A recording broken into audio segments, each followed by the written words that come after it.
kampus-kampus kita, ya, supaya benar-benar mengabdi kepada rakyat.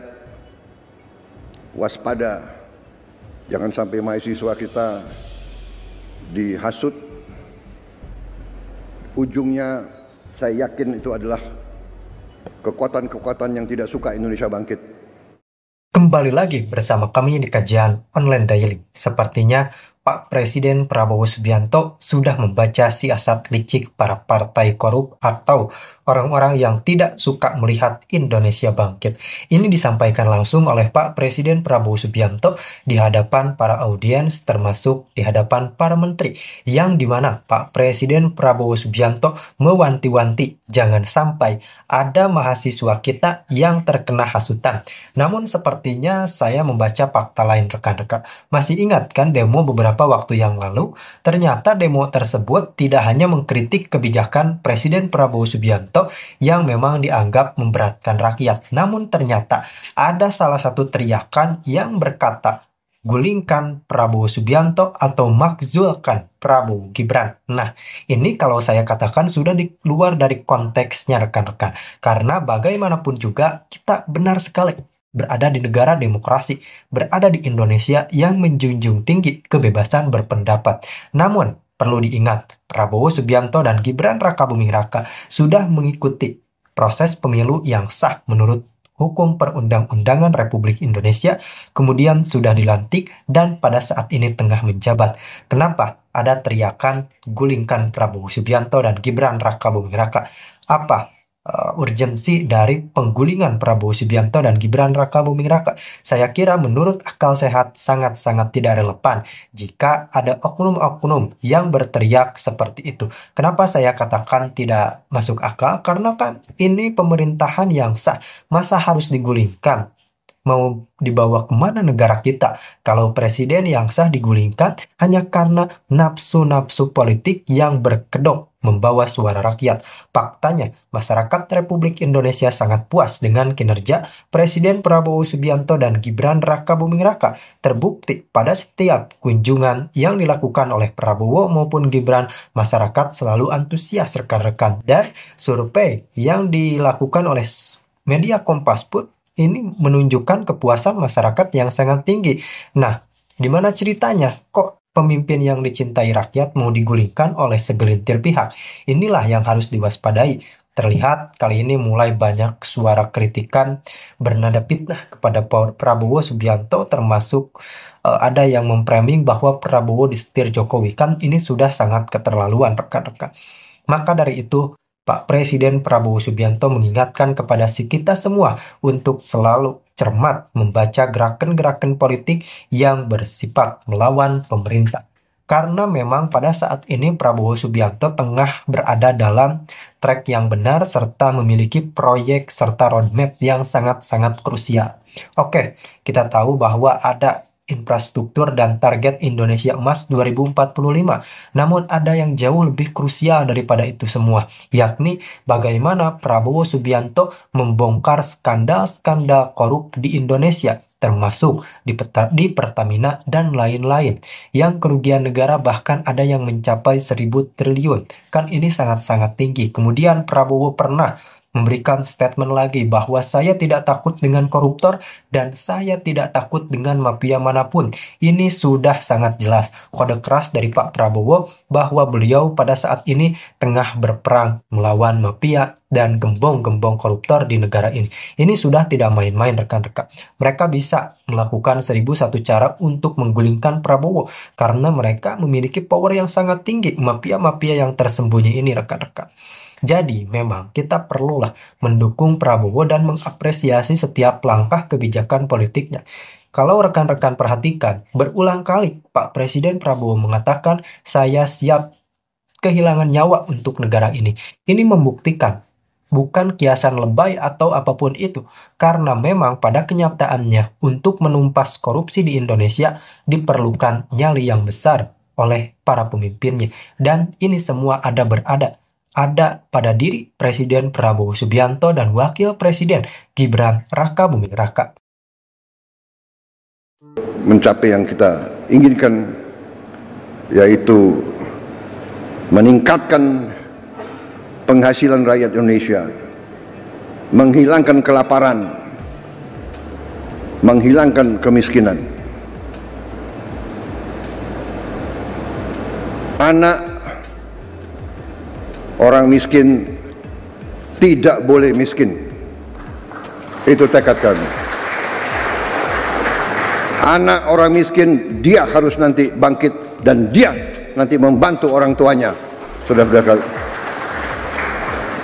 kita punya strateginya. Kita bertekad untuk melaksanakan yang terbaik untuk bangsa Indonesia. Contoh, petani kita bertahun-tahun mengeluh pupuk. Tadinya sampai ke petani, kalau tidak salah ada 145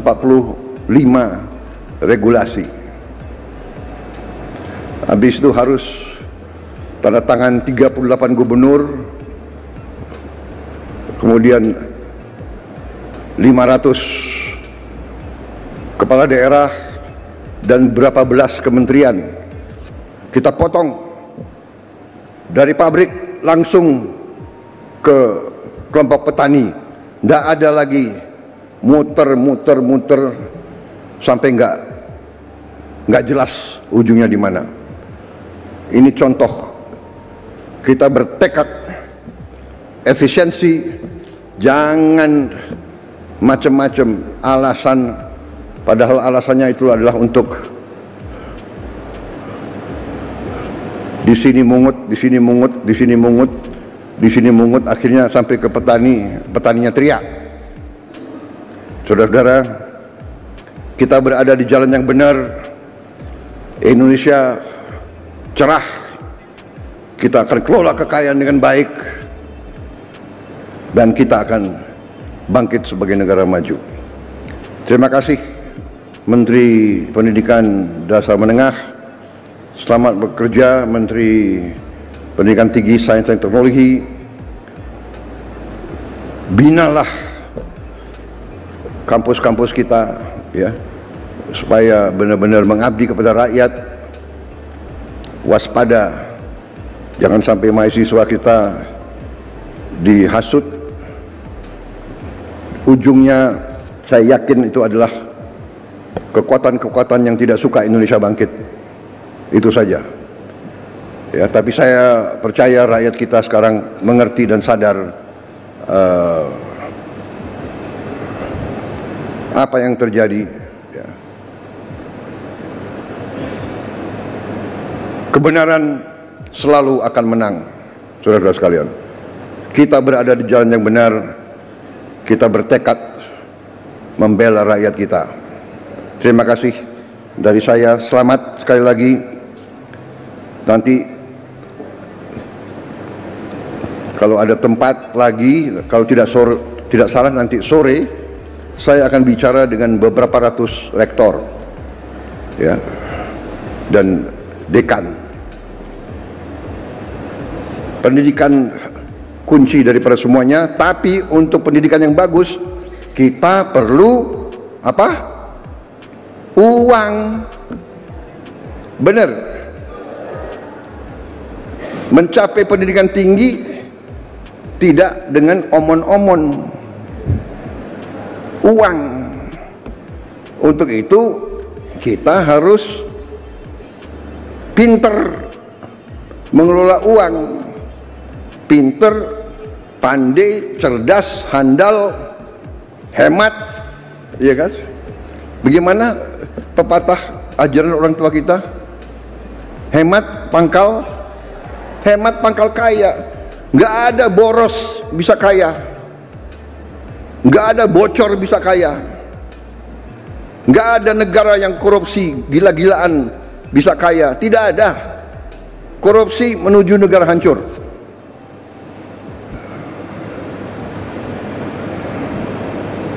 Saya tidak akan mundur menghadapi koruptor. Saya tidak akan mundur menghadapi koruptor.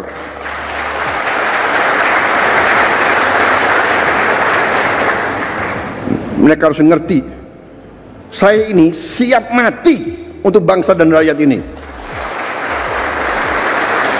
Saya tidak takut. Mafia manapun saya tidak takut. Apalagi ada Kapolri sama Panglima TNI.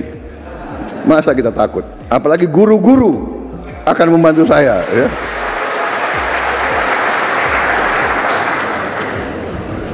Saudara-saudara, koruptor-koruptor itulah yang buat guru-guru susah, dokter-dokter susah, perawat-perawat susah, petani susah. Karena itu, terima kasih dukungan saudara-saudara. Kita bersama akan menghadapi maling-maling itu, dan kita akan mengusir mereka dari bumi Indonesia kalau perlu.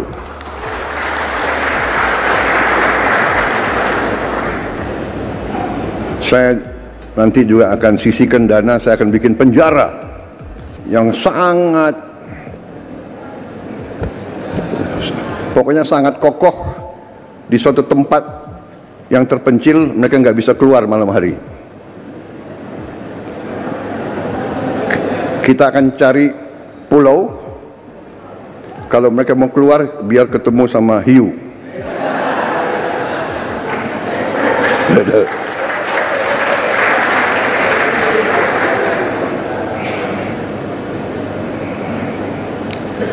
Baik, wassalamualaikum.